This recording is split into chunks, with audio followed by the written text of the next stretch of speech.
नमस्कार।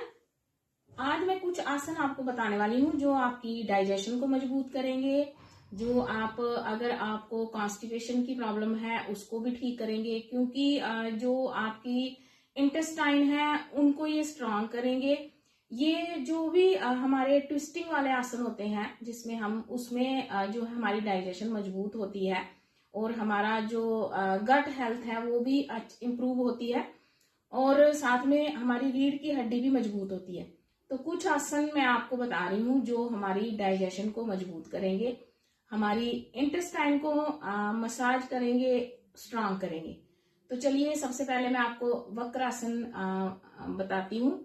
एक्चुअली वक्रासन जो है वो थोड़ा टफ होता है, लेकिन सभी वो नहीं कर पाते, तो मैं आपको इजी वाला भी करके बता दूंगी कि आप कैसे इजी वक्रासन करके भी अपनी डाइजेशन को मजबूत कर सकते हो। ऐसे हम दंड आसन में बैठ जाएंगे। दंड आसन में बैठने के बाद आपको कमर एकदम से सीधी रखनी है, झुक के नहीं बैठना है। ऐसे कमर सीधी रखेंगे और एक पैर जो है, जैसे आप लेफ्ट वाला पैर है वो राइट वाले घुटने के पास में रखेंगे।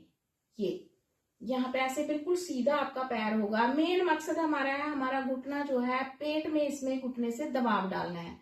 अगर आप और कमर को ट्विस्ट करना है, यहाँ से जैसे ही आप घुटने से दबाव डालोगे इस हाथ से, एक्चुअली ये वक्रासन नहीं होता है पूरा, लेकिन आप ऐसे भी कर सकते हो जिससे आपकी डाइजेशन जो है वो मजबूत होगी। ऐसे जैसे आप घुटने के पास अपने पैर को रखोगे और इसको ऐसे पेट की तरफ खींचते हुए दबाव डालेंगे और जो पैर हमने फोल्ड किया हुआ है वो हाथ हम ऐसे पीछे रखेंगे, बहुत ज्यादा पीछे नहीं जाएंगे, ऐसे हम हाथ पीछे रखेंगे। तो हम, अगर आप पूरा वक्रासन नहीं कर सकते तो यहाँ से भी आप अपने घुटने को पेट पे दबाव डालेंगे और अपने कमर को ट्विस्ट करने की कोशिश करेंगे। इसका असली जो वक्रासन है यहाँ पे ये बिल्कुल ऐसे सीध में आना चाहिए, लेकिन आप जितना भी कर सकते हो, क्योंकि जिनका पेट थोड़ा बड़ा होता है वो ज्यादा ट्विस्ट नहीं कर सकते, तो आप जितना भी ट्विस्ट कर सकते हो उतना आप मुड़ जाइए पीछे और आपने यहाँ कंधे के ऊपर से जो आपने हाथ रखा है उसकी उंगली को देखने की कोशिश करनी है। और अगर आप ऐसे कर सकते हो तो और भी अच्छा है। यहाँ से आप ऐसे करके अपने पजामे या सलवार के कपड़े को पकड़ के रख सकते हो, इससे भी आपको पूरा ट्विस्ट मिलेगा। पैर को पकड़ सकते हो। असली जो वक्रासन है वो यहाँ पे पूरा हाथ लगाना होता है, तो वो करने में बहुत प्रैक्टिस चाहिए होती है। तो अगर आप ऐसे करके यहाँ पे ये ऐसे करके भी ट्विस्ट कर लोगे तो भी आपको जो है वो फायदा मिलेगा। और इसकी ड्यूरेशन जो है वो कम से कम 1 मिनट तक, अगर आप 1 मिनट तक ऐसे नहीं बैठ सकते, होल्ड नहीं कर सकते, तो आप 30 सेकंड तक भी होल्ड करके रख सकते हो दोनों साइड। तो इससे आपकी डाइजेशन मजबूत होगी, आपका पेट कम होगा, पेट की चर्बी कम होगी, आपकी रीढ़ की हड्डी मजबूत होगी और आपके कमर जो है, कमर दर्द भी ठीक होगी। तो ऐसे ही आपने 30 सेकंड तक होल्ड करना है और फिर दूसरे पैर के साथ करना है। तो अगर आप जो है वक्रासन डेली 30-30 सेकंड दोनों साइड करते हो तो आपकी डाइजेशन जो है वो डेफिनेटली मजबूत होगी, आपको कॉन्स्टिपेशन की प्रॉब्लम भी नहीं आएगी। मजबूत करने के लिए दूसरा आसन जो है वो अर्ध मत्स्येंद्रासन है, वो भी थोड़ा बहुत वक्रासन से ही मिलता जुलता है। इसमें क्या आप करोगे, जो जैसे आपकी, अगर आप पहले राइट पैर को फोल्ड करोगे, राइट पैर फोल्ड करके आपने ऐसे हिप्स के नीचे ले आना है, ठीक है। ऐसे जब आप ले आओगे और ये वाला लेफ्ट पैर जो है इसको ऐसे, इसको क्रॉस करके इसकी इस साइड ले आएंगे। जो भी हमें डाइजेशन को मजबूत करने के लिए आसन करने होते हैं उसमें हमें पेट में दबाव आना चाहिए और हमारा पेट या रीढ़ की हड्डी जो है वो ट्विस्ट होनी चाहिए, ताकि हमारी जो इंटेस्टाइन है उनपे दबाव पड़े, ठीक है, उनपे प्रेशर आए और वो सही से काम कर पाए। तो हम यहाँ पे भी ऐसे, ये जो है अगर आपसे ऐसे सीधे नहीं बैठा जाता, यहाँ से आप पकड़ लेंगे, ठीक है, और यहाँ से हम पेट पे दबाव डालेंगे। यहाँ से बिल्कुल आप ऐसे भी पकड़ सकते हो, क्योंकि ये अर्ध मत्स्येंद्रासन जो है उसके लिए हमें हाथ यहाँ ऐसे दोनों हाथ रखने होते हैं। अगर आप नहीं भी रख पाओ कोई बात नहीं, आपने यहाँ से ऐसे पकड़ के रखना है, यहाँ से बिल्कुल दबा के रखना है, ठीक है।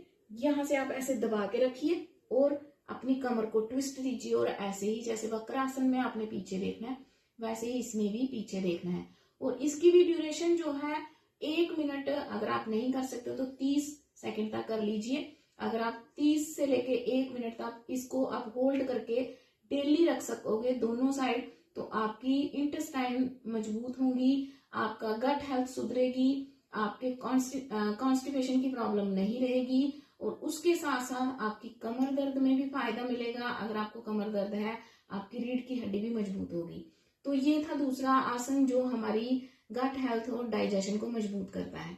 और तीसरा जो है, और भी बहुत सारे आसन हैं, लेकिन ये 2 आसन जो हैं ये बहुत ही फायदा देने वाले हैं। उसके बाद मैं जब भी आपको पहले भी मैंने जैसे सर्वाइकल में भी बताया था कि आपको प्राणायाम जो है वो काफी फायदा देते हैं। आसन के साथ साथ आपको डाइजेशन के लिए एक प्राणायाम करना है जिसको कपालभाति बोलते हैं। वो हमारे पेट के जितने भी इंटरनल ऑर्गन्स हैं, चाहे हमारी लीवर है, किडनी है, इंटेस्टाइन है, और जो 2 आसन मैंने करवाए इसमें भी ये सारे ऑर्गन जो हैं इन्वॉल्व होते हैं। तो कपालभाति के लिए हमने ज्ञान मुद्रा बनानी है। तो आप ये 2 आसन करके और एक प्राणायाम करोगे तो भी आपकी डाइजेशन मजबूत होगी। अगर आपके पेट में बहुत गैस बनती है वो भी नहीं बनेगी, और आप दिन भर हल्का महसूस करोगे।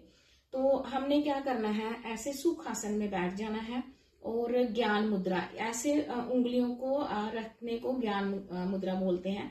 ज्ञान मुद्रा में बैठना है, झुक के नहीं बैठना, एकदम से आपकी स्पाइन स्ट्रेट होनी चाहिए। आंखें बंद रखनी है, और हमने सांस को बाहर छोड़ना है नाक से। मानो आप जैसे खांसी करते हो, मुंह से आपने नाक से खांसी करनी है, लेकिन अंदर सांस अपने आप जाएगी। ठीक है, आपने खाली बाहर छोड़ना है, आपने शरीर को एकदम से सीधा रखना है, कोई आपने एक्स्ट्रा मूवमेंट नहीं करनी है। जब आप सांस को बाहर छोड़ोगे आपका पेट अपने आप अंदर जाएगा। मैं आपको करके बताती हूँ ये।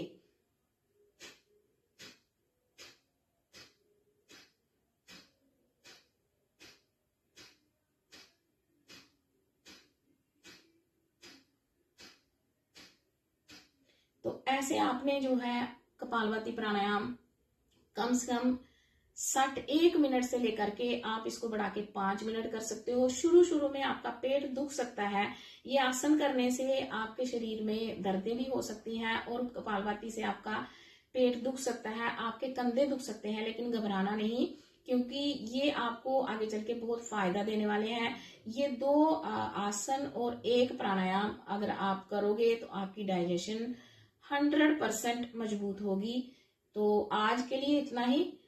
अगली वीडियो में और जानकारी के साथ हाजिर होंगी। तब तक के लिए हैव ए नाइस डे।